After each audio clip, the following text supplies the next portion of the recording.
Hello, everybody, and welcome back to Chiseled. Why do we call it Chiseled? Because we're all work in progress. Hello, I'm Rob Commodari. I'm your host. I'm also the author of Better Than You Think. And today's guest is Lauren Donahue. She is originally from Valley Center, Kansas, and now living in Los Angeles. And I just had this thought, and I didn't even tell you this in our conversation, that when I thought about Kansas and Lauren, right, and I'm like, okay, Los Angeles, was she like Dorothy getting swept up in a tornado and landed in Los Angeles, California? The Wizard of Oz, the Land of Oz. I just thought of that. Yes, So yes, I'm a, it's true. I followed the yellow brick road from Kansas to California. This is where I landed. there you go. She's going to tell us quite a story, maybe a couple stories here.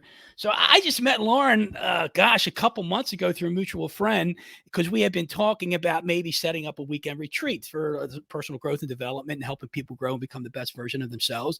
And so my friend Scott Wurzbacher introduced me to Lauren Donahue, and she is a lively. She's alive.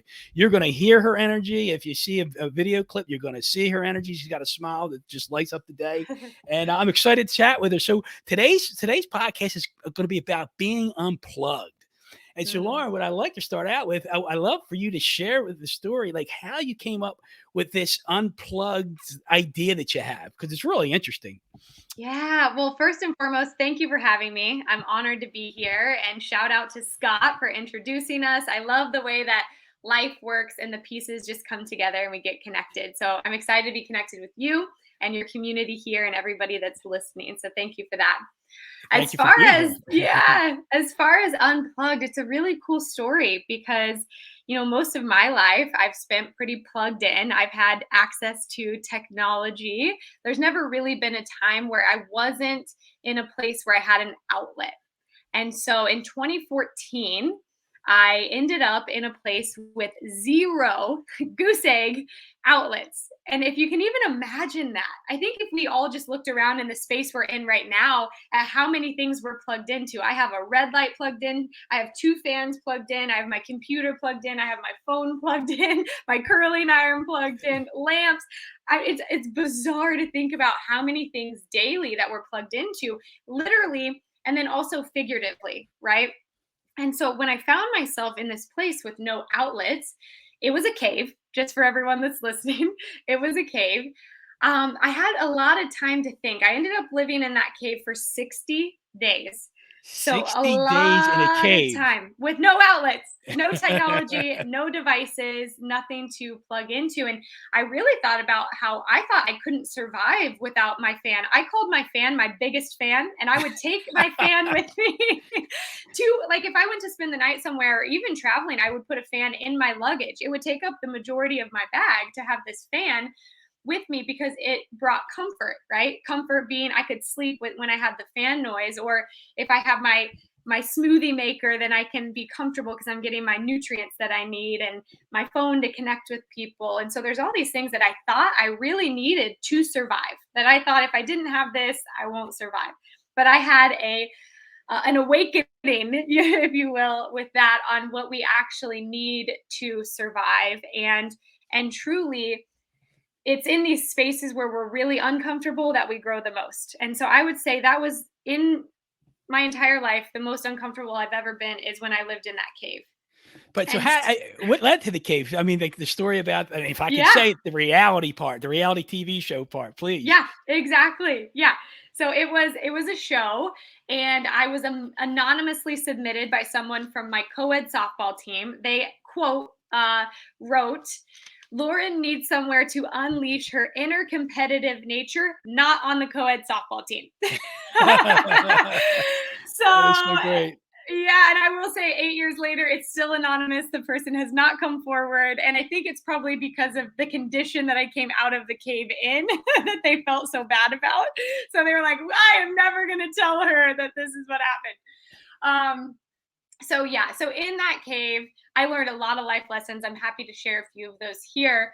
But one of the biggest lessons is how many things we plug into literally and figuratively, right? So there was a time in my life where I would plug into retail therapy, spending money. I would plug into alcohol. I don't drink anymore. And this is a lot of this has to do with this experience, and experimental things and relationships, just a lot of things I was plugging into that brought maybe temporary pleasure, or it would fill a void where I was really seeking happiness and I was seeking it externally and all these other outlets. And in this time in the cave, when I got real quiet and real still and had a lot of time to think, I kind of started having these visions of all of these cords plugged into different things and me reaching for each of those and grabbing them and plugging them into myself, into my source. And for me, that's God. And so I was really plugging into myself, unplugging from the external, plugging into the internal.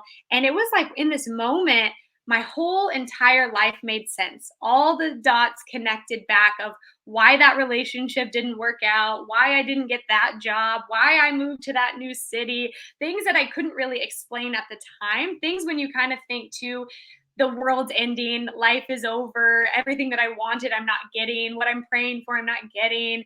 But it all made sense in that moment. That really all the answers that ever were or ever will be are within us. And when we get quiet enough and still enough to go in and actually hear from God instead of telling God what we want, and we Wow. actually get to hear what's for us, then it makes sense. And that's when my purpose came to the surface.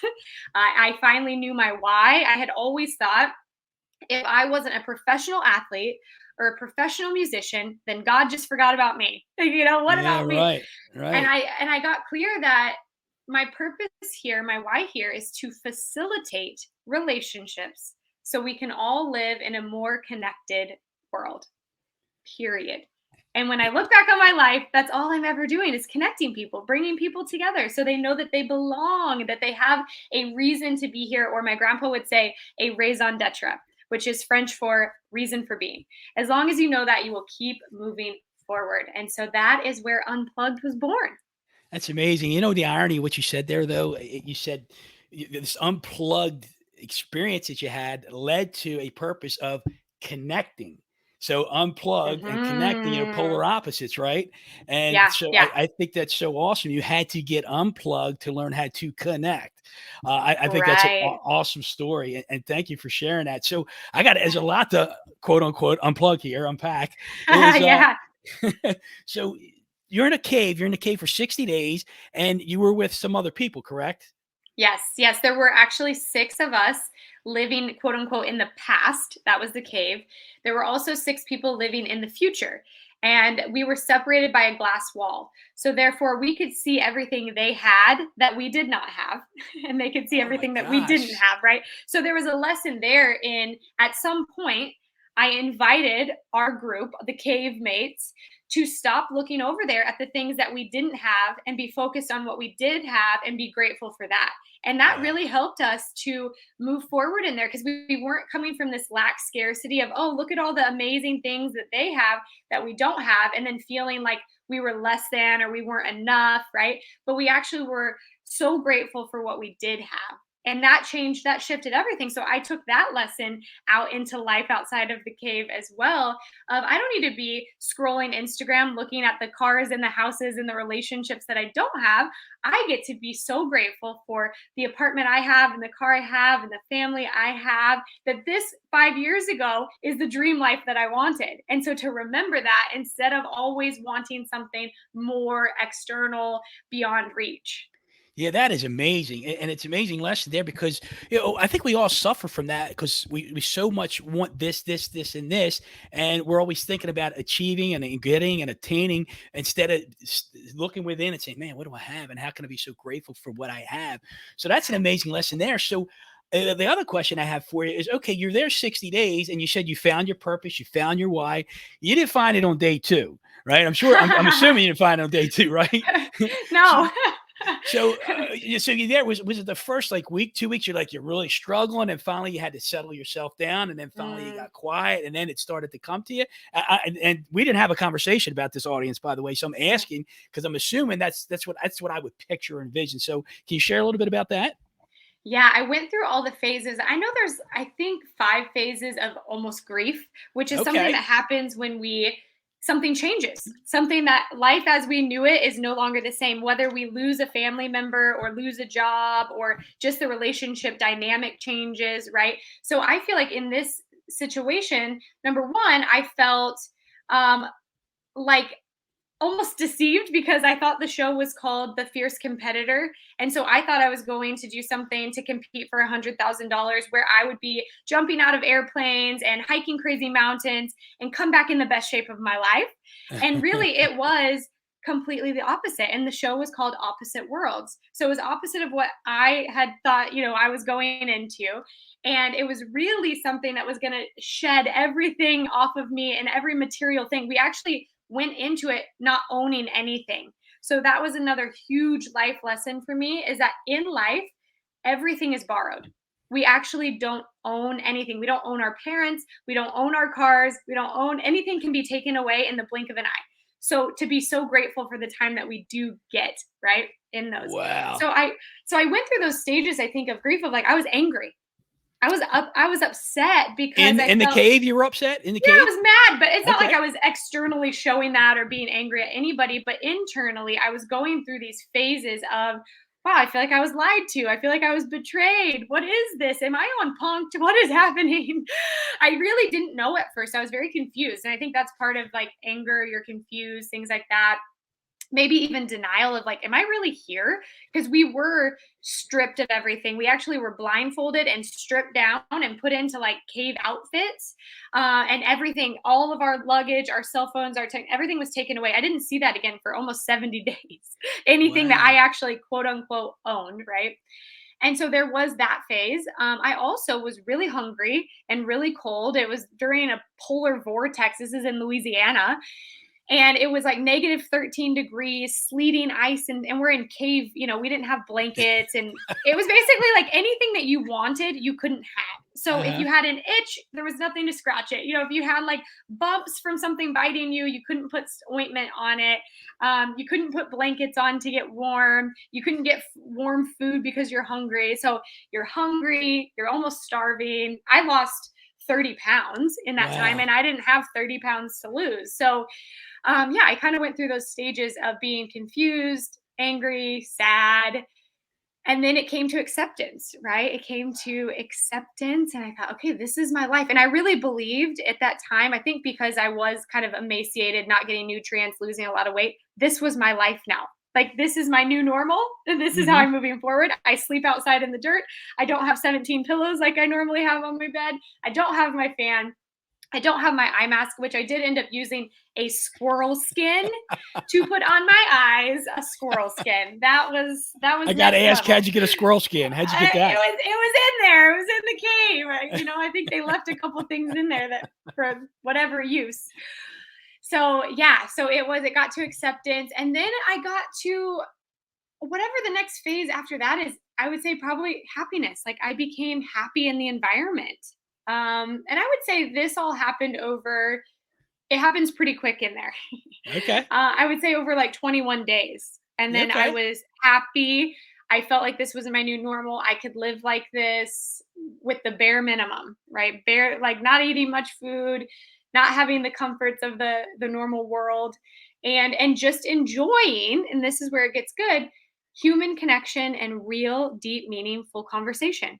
Because that's all Wow. we did in there. We didn't have anything to distract us. So we came up with fun hand games, and we came up with, okay, name movie quotes. And then the last letter takes you into the next one. We just got creative. And then we also, I mean, those people that I was in the cave with, one of them became my best friend, and we ended up hiking Kilimanjaro together after We're that gonna talk about that experience. in a couple minutes here too. Yeah, yeah. So it was cool because I thought, gosh, I know more about her than I know about my friends I've been friends with for 20 years, because we're not present anymore. We're distracted. So even when people are telling us stuff about their family, their grandpa, their grandma, their sister, we're not listening. Like, we're not Yeah. really listening to where like I could recite back everything from the time she was born until that present moment about her and her favorite color and her favorite food and what she wants to do with her life. So those people that we met there, and I have another one, she wasn't in the cave with me, she was in the future. We connected afterwards. but we became best friends, and she actually ended up living above me during the lockdown. So we then were separate. We were in another like secluded I get it. lockdown Yeah. sequester, but now we got to really connect. So I learned a lot about human connection, the power of it, and how it's absolutely necessary to live a happy, healthy life. That's awesome. I have so many questions. I'm jotting down notes as you're talking here. So the now have you carried this simplicity outside of that cave into the rest of your life now? Is it a carryover? I completely changed in that cave. I've never been the same, that's for sure. I was very OCD prior to that, but I had never organized the woods. Like I had not organized sticks and things like that. So I used to like even if I went into somebody else's home and I saw that their picture frame was a little off, I would adjust it. You're one And of those. yeah, I would be lining up things. I would not let my pillows get on the floor. My pillows could not touch the floor. So there was many things that when I got out of there that just didn't seem important anymore. My pillows can go on the floor now. It's okay. It's not the end of the world. Things don't always have to line up. I'm not so organized. There's parts of me that I appreciate the organization and detail, attention to detail and things like that. But I definitely wasn't the same. Now, I also got very used to just going to the bathroom in front of people because there was just a hole that we all had to go in. And so when I got out of there, I would say to the regular world, I was weird, like, right? Uh-huh. Because if there was a long line in the women's restroom, I would just go in the men's restroom. And like that Uh-huh. was so weird to people, but I was so used to just going to the bathroom in front of guys and girls and everything. I didn't care. And I also another interesting thing is that I wanted to ask permission for everything because in there you had to ask for permission for everything, and the answer was pretty much no. So I would be like, "Can I open the blinds? Is it okay to open the blinds? Can I go here? Can I do that?" So it was really weird for my family and friends at first because they're like, "Of course you can. Why are you asking us to do that?" But Yeah. my brain almost reprogrammed during that time, and I kind of equate it to or would relate it to, and I've never been in prison or homeless per se. But I felt like a homeless person in prison because the answer was no to everything. We couldn't get out. We were like locked Uh-huh. in there. We didn't get actually a bed and a pillow and 3 warm meals. We had to like create, make our own and stuff. But also, we didn't get to brush our teeth. We didn't get to wash our hair. We didn't get to brush our hair. We didn't get to shave. There was a lot of things where I thought, man, this is kind of probably like homeless people probably deal with this. And that was my lesson on gratitude. I thought going into this, I was the most grateful person that you wouldn't be able to find a more grateful person on the planet than me. I sign my emails with gratitude, Lauren. I'm so grateful when I see a palm tree 14 years later living in LA. But I realized I wasn't grateful for 14 pillows on my bed. I wasn't grateful to brush my teeth in the morning, right? I wasn't grateful to floss my teeth. I was finding hay to try to floss my teeth. But there was these little Wow. things that I realized I took for granted every day that just were like habitual. Like I just got up and I did that. And when I was thirsty, I would drink water. When I was hungry, I would eat. You didn't get to do that in the cave. You didn't get to immediately have instant gratification for everything. It was all very delayed, if ever. So yeah, it was like, wow, the lesson on gratitude and how so I did come out of that very grateful and beyond grateful, so much more grateful than I was before. But you do lose a little bit of it, like as you get back and now you're Yeah, habitually I in other life. understand. With So yeah, I do take some of that simplicity with me for sure. That's awesome. Again, so many thoughts come to my head. You mentioned the word prison here, but you gave me a thought or a memory of when you said you guys were in your cave and you had nothing, you couldn't connect anywhere else, so you talked to each other, got to know each other. It reminded me. It's a section in my book where I went to prison as a guest. Let me make that clear, as a guest, I might add, and I went in to talk to a group of guys, and I was given a presentation. It was for Toastmasters, and I was the guest speaker. And 10 guys had to evaluate me. And what had happened is, I do the presentation, and the 10 guys who are going to evaluate me, they went into another room to get all their notes together to evaluate the speech. They go in the other room, and in between the time they went to the room, within like I'd say like 30 seconds, some inmate comes in from out in the courtyard with a bloody lip, and we have a lockdown. There's a total lockdown in the prison. So I'm in a room with 10 inmates, and I'm just chatting with them, and I'm getting to know Right, them, and I'm listening, right, and I'm like, it's so cool when you're present because, like you said, you had nothing else to do. Well, we had right. nothing else to do. I couldn't go anywhere else. We're in a room with 10 guys, and I'm getting to know them, and it was so cool and such a neat experience. So you remind Wow. me of that. So it's really cool. But so here's a thought for you too. you go into this thing and it's like a game, right? It's a reality show. It's a game, Yep. correct? Yeah. Okay. Yep. And you have what I would assume is a spiritual experience, correct? Yep. In the did it take a while to figure out this is a spiritual experience, or you knew when you were finding out that gratitude piece that, man, this is spiritual? The hell with the game. This is a renewal for me. Did you have those feelings? What was really cool is I was told by some producers there were like over 1 million people that applied for this show. And from there, they selected 30 people to be taken to a hotel and sequestered. That was the first part. I was sequestered to a hotel room for 10 days. It was a nice hotel room, but they took the technology out of there and our technology. So I was reading books, but I wasn't talking. You weren't allowed to talk to anybody. So I think that was the first time in my life that I didn't really talk for 10 days to anybody, right? But from those 30 people, they picked 12. Okay. That number to me is significant, right? 12 disciples. And I remember having this discussion with God when I was in the hotel room. And I thought, okay, God, you obviously brought me here for a reason. And was it just for these? Because I had breakthroughs in those 10 days. I mean, I had so many breakthroughs just sitting by myself for 10 days in a hotel room. And I thought, was it just for that? Because I've grown already. I'll never be the same because of these 10 days.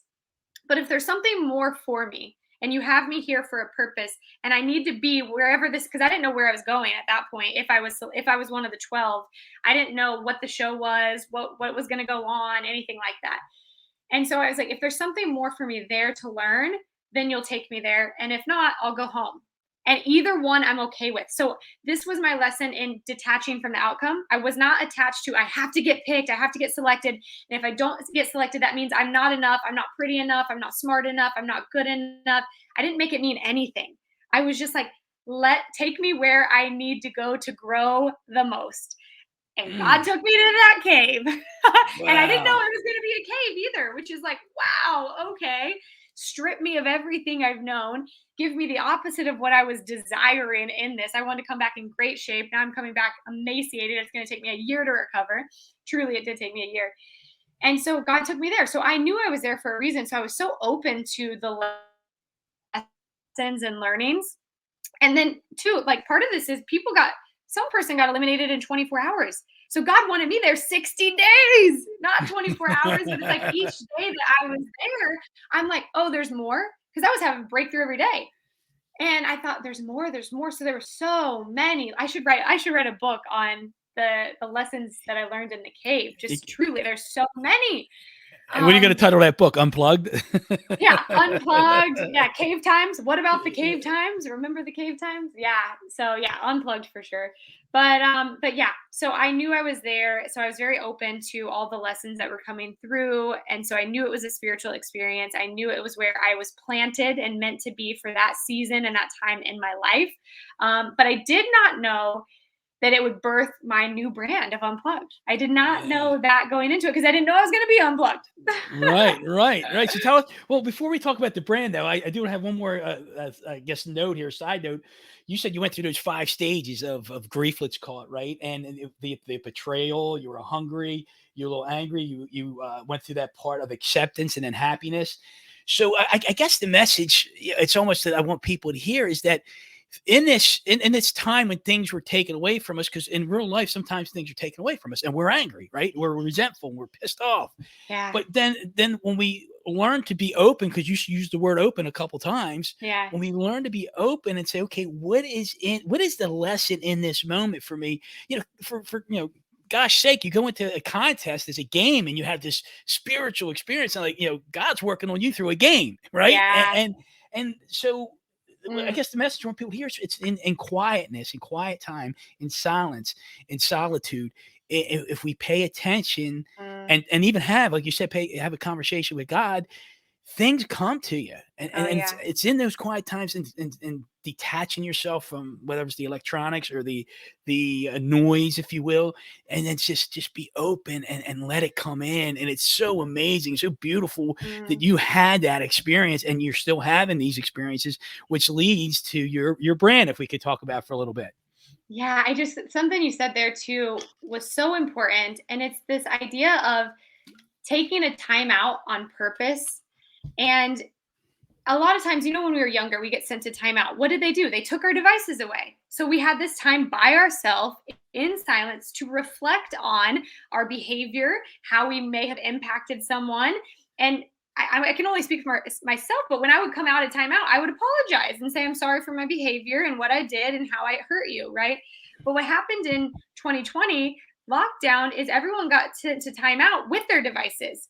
So in a time where people, it looked like there was an illusion of connection. We're more connected than ever, but we really were more disconnected than ever because we were behind these screens and it was just like overstimulation and we weren't taking the true time to reflect and think about and take that. So when lockdown happened in 2020 for me, I was actually really grateful for the time to reflect. And I decided not to be on the device. And I think it was a very different time because of the cave experience for me, when all of the rest of the world was angry and upset that there wasn't food on the shelves and there couldn't leave their house and they couldn't do all these things. I was grateful for. I did have food. It might not have been the food I wanted, but I had food. I had my bed. I had a shower. I had shelter. I felt like a queen. I literally, so I had a different perspective because of Yeah. something that I had experienced. And so, really important just for everyone listening to take timeouts on your own, intentional timeouts, and don't take the device with you. Leave it behind. Take a notepad maybe and just be silent and listen and allow things to come through. So Yeah, that's thank you for that inspiration. That was awesome to share that story. yeah. So let's hear a little bit about the brand you were talking about. Yeah. So are we talking about Unplugged? Yeah, yeah, yeah, Okay, yeah. cool. Yeah. So Unplugged, my grandfather, he's inspired. Anything that comes out of my mouth that resembles wisdom is definitely from my grandpa. And he really loved acronyms. One of his favorite acronyms that has always stuck with me was TEAM. Together, everyone achieves more or accomplishes more. He was my coach in several different sports and such a great leader and recruiter and all of that. And so when I came out of this cave experience, I wanted to start doing things unplugged. I didn't want to take a phone. And in fact, I never worried if my phone died. I wasn't looking for a charger. I left my phone at home when I would go to dinner with people. So if people were late, I just would leave. It was like old school. I'm like, well, they can't tell me because I don't have my phone, right? So, so you got to be on I love it. time. I love it. So it was cool because for a long time, for probably a year, I just really didn't take my phone around with me. And I wanted to create more of those experiences. And that's why my friend and I, who was in the cave, we decided to hike Kilimanjaro and not have our phones. So we had old school cameras that the guides had, and they would take some photos. So we have some photos from that. And then we would go and do different things and do weeks or months without our phones unplugged. And then I thought, okay, how can I help other people? Because these are the most transformational times and I have the biggest breakthroughs when I'm unplugged. So, how can I create something for other people to do on a daily basis that they don't have to go live in a cave or hike Kilimanjaro, right? And I thought, okay, let me use my grandpa's thing with acronyms. Let me use Unplugged and let me come up with 9 steps using the letters of Unplugged that people can do every morning when they wake up before they plug back into the world and the noise and the chaos and all the things that'll be waiting there for us, but truly to plug into ourselves first thing in the morning. And so I use that and I created the steps and they're really cool. They involve learning, reading, playing, gratitude, generosity, breathing, meditating, praying, all of that. So it's all Uh-huh. included, and you can do this in less than 10 minutes. But the whole idea is to fill up your cup first so that you can serve others from the overflow. Right. And so instead of reaching for the device first, seeing the text message, seeing the email, seeing the missed call, and remembering, oh, shoot, I didn't send the person what they needed. Oh, I didn't do that thing. Don't these people know I'm so busy and I have all these things going on? You come from this reactive place versus a proactive place of, love and responding with love. So all I do is I do this morning practice unplugged first, and then I reach for the device and I respond with love. And thank you for your patience. Thank you for that feedback. Oh, I'll get that to you today. All that kind of stuff. It's just a different way of being. My way of being is different when I first wake up and stay unplugged. And I take advantage of that time, right? We've been resting for hopefully 8 hours. Drink some water, nourish your body, rehydrate your body. But just take that time to be in silence, to breathe, to sit and listen and soak up the goodness that those beautiful unplugged mornings can bring for you. That is incredible. So now that leads to some of your coaching, correct? Yeah, yeah, and so I've helped people to do that. I created retreats where they're fully unplugged, and so we can go out in nature and unplug for 4 or 5 days. I coach people to host retreats, to plan, price, promote, sell them out, to create really epic itineraries and flow for transformation. And then after that, after all that, I started a coffee company in honor of my grandpa because we've been talking about him. I don't think Yeah. I've ever done a podcast, a discussion, a conversation without my grandpa being brought up. He always gets brought up. So he is a living, he's living out his legacy through who he was when he was here. So now, Lauren also has a coffee business. Let's just call it a business, okay? Yeah, I yeah, almost say coffee shop, but I know there's not a physical shop. right. So she has a coffee business that was born from, was it COVID that you started the coffee business? You told me. Yeah, so actually, I my Instagram account got hacked. Right. And Okay. so at the time, I was running my entire business with brand deals, with retreats, everything through Instagram. So it would be like, say you wake up and your business has burned down, it's gone. It's kind of one of those things. It's borrowed, right? And I didn't own it. It's borrowed because it was on Instagram. So there was no way I didn't know if I would ever get it back. So I couldn't follow through on deliverables and contracts. And so this was one of the moments where I got to practice what I preach. So instead of reacting, I decided to be proactive and Hmm. respond with love for what is this teaching me? There's a reason why this is happening for me, not to me. This is not happening to me. I'm not going to go Uh-huh. into victim blame mode of poor me. I'm going to go into what's next. Okay, if this is gone forever or even for a period of time, what do I want to do next? So I did my unplugged morning. I did everything as usual, got my journal out, got my coffee, was sitting there writing things out, praying. And I heard grandpa in the back of my head, the cream will always rise to the top. The cream will always rise to the top. And this is something my grandpa used to say all the time. And when you're younger, you kind of roll your eyes and run off. Whatever, grandpa. I didn't, but the guy doesn't like me. I didn't get what I wanted. Uh-huh. Uh-huh. And what he was really teaching me in that moment is yes, some people get to the top quickly and they deserve it. Some people lie, cheat, steal, and they get there, but it's not sustainable. They don't get to stay at the top. But if you tell the truth, have integrity, have character, show up for the people you say you're going to show up for, do what you say you're going to do, all of that, and have patience, you will eventually get to the top and you get to stay there. And cream will always rise to the top. So I thought, oh, am I supposed to start a coffee company? And it was authentic to me because I loved coffee. I drank it every morning. And anytime I traveled, I wanted to find the best coffee shops. And I was like, this could be really fun. So I got on the phone that day, started calling everybody I knew that knew anything about coffee. I talked to 100 people over the next couple weeks, ended up finding a roaster in Coeur d'Alene, Idaho, found out about the farms, the beans. I did blind taste testing. Let me just give everyone a hint out there. If you ever want to start a coffee company, you don't actually have to blindfold the people that are drinking hot coffee. Just, just write it down on the bottom of the cup. Okay. I learned a lot through this process of starting my first real product-based business. It was hilarious. There was so many videos of the things that I was doing that were so silly that I didn't know were silly, but it was fun and it was a challenge.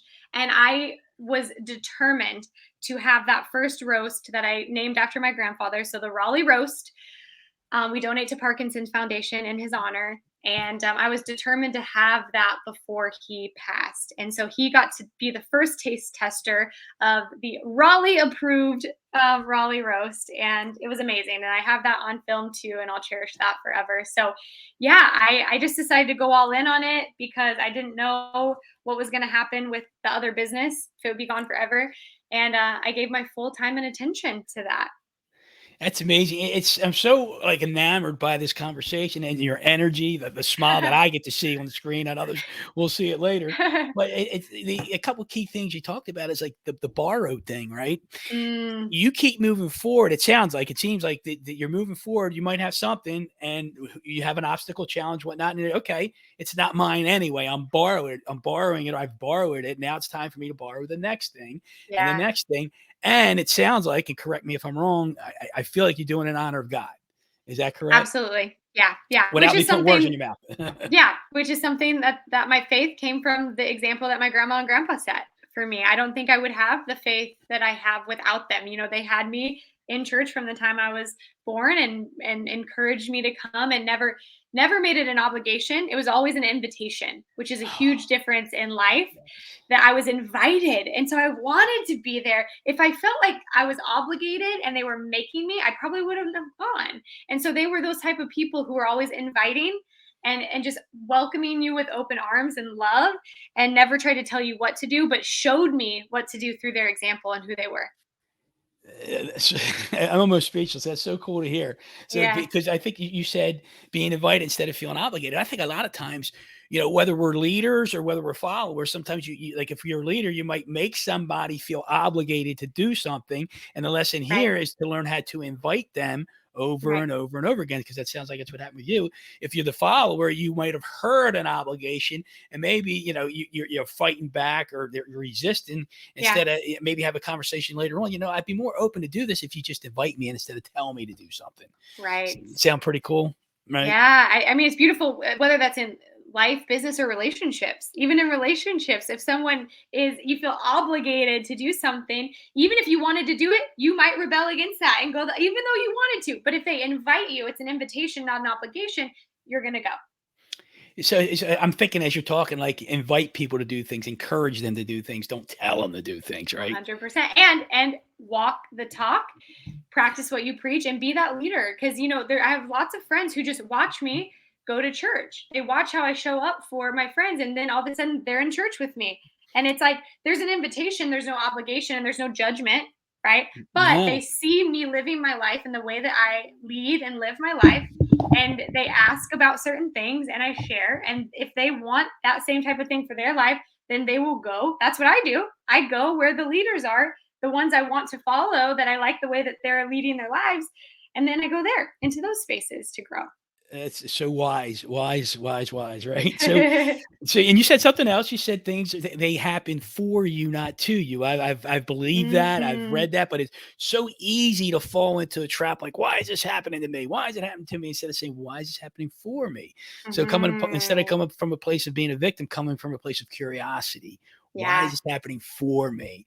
So Yeah. you've Yeah. done it. You've done a really good job of that.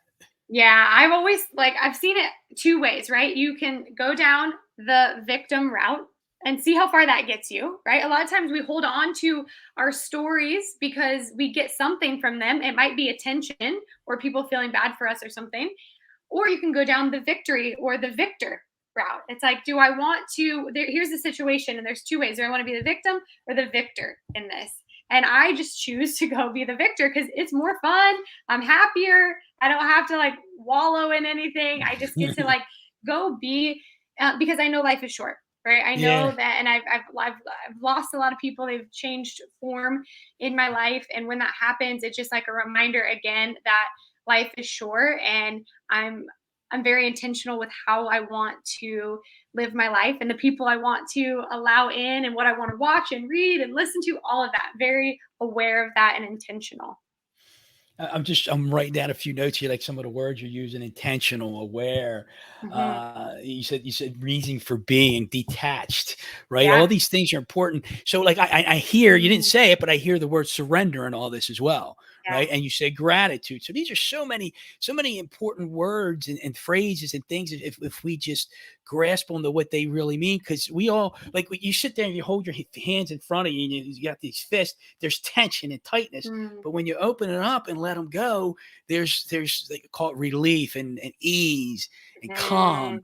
Yeah. And look, I'm guilty. I'm guilty of wanting to hold on and hold on and hold on. And I coach myself. Hey, Rob, you got to come from an abundant mentality and let go and let go Mm. and let go and detach yourself. And so I so loved you talking about these things being borrowed, because you can't take them with you. Yeah. You You- really can't. Yeah. With something that you just said was a huge breakthrough for me. And it's something that I said in conversation once. And I've tried to look it up to see if it was quoted by anyone else. I think it's my quote. I haven't found it by anybody else. But but what came to me was holding on to anything.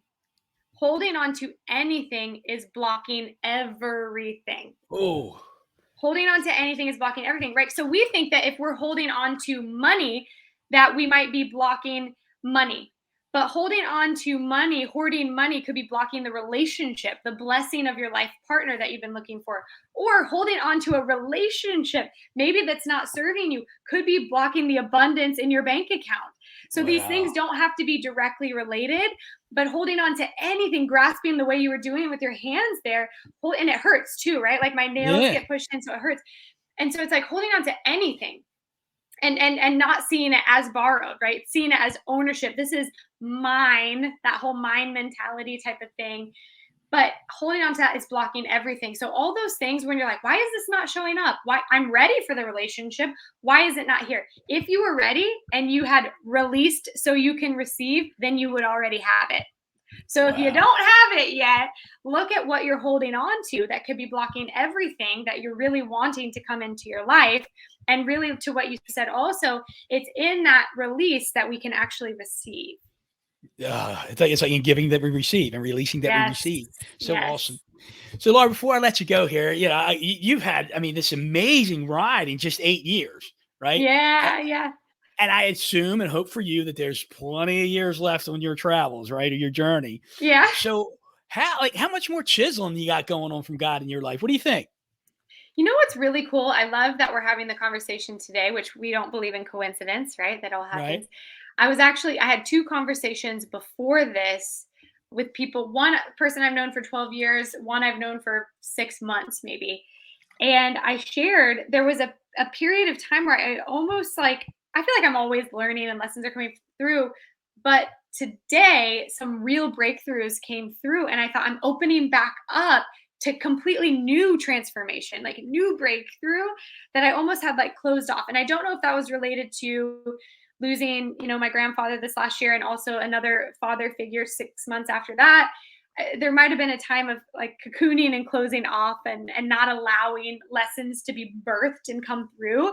But just today, I have felt like, wow, I'm opening back up to these awesome lessons and learnings. And I know that every single day I'm learning something. So I'm so open to that. And I can't wait, right? There's been such cool things and lessons that have come through, but I can't wait to see what's above that. Because I think as soon as something comes up, which a lot has come up, it's ready to come out. So a Oh, lot has been coming up for me, and I know that's ready to come out. So I am excited for that, right? I'm excited just for the newness and to share that stuff with the world. Whatever comes up for me is for all of us. that's so awesome. And you're awesome. You're awesome, by the way. Thanks, you too. So, Lauren, if somebody wanted to get a hold of you to learn about this experience, to learn on how to get a game show, no, Yeah, true. yeah, or the retreat coaching that you do, Yes. or just have a conversation with you on letting go and being unplugged, how would they get a hold of Yeah. you? Cool. Yeah, Instagram's a great place as long as I have it. Yeah, right. Right. But Lauren L. Donahue, and I'm sure you'll put that in the notes, but at Lauren L. Donahue is my Instagram. It's also my email. So Lauren L. Donahue at Gmail. We also have Rise Wellness retreats. So if you're interested in coming to a retreat or hosting your own, and then Lolly Coffee. So we have all of those Instagram accounts where you can find us for whatever is calling to you, a cup of coffee or some time unplugged in nature. Well, thank you for doing that, Lauren. And I'll tell you, it's been a joy and a pleasure to chat with you. We've had a couple conversations, and again, if you could see the video, she just got a smile that lights up. I don't even need a light; she lights up this camera. She does, and she just you Aw. hear her energy, you hear her enthusiasm, you hear the whether you want to call it the Holy Spirit guide, you hear it in her, you hear it. Mm. So, Lauren, thank you so much. I appreciate it. I'm grateful for you and your time. I'm looking forward to staying in touch with you. And until next time, everybody, let's go get chiseled. Woo woo!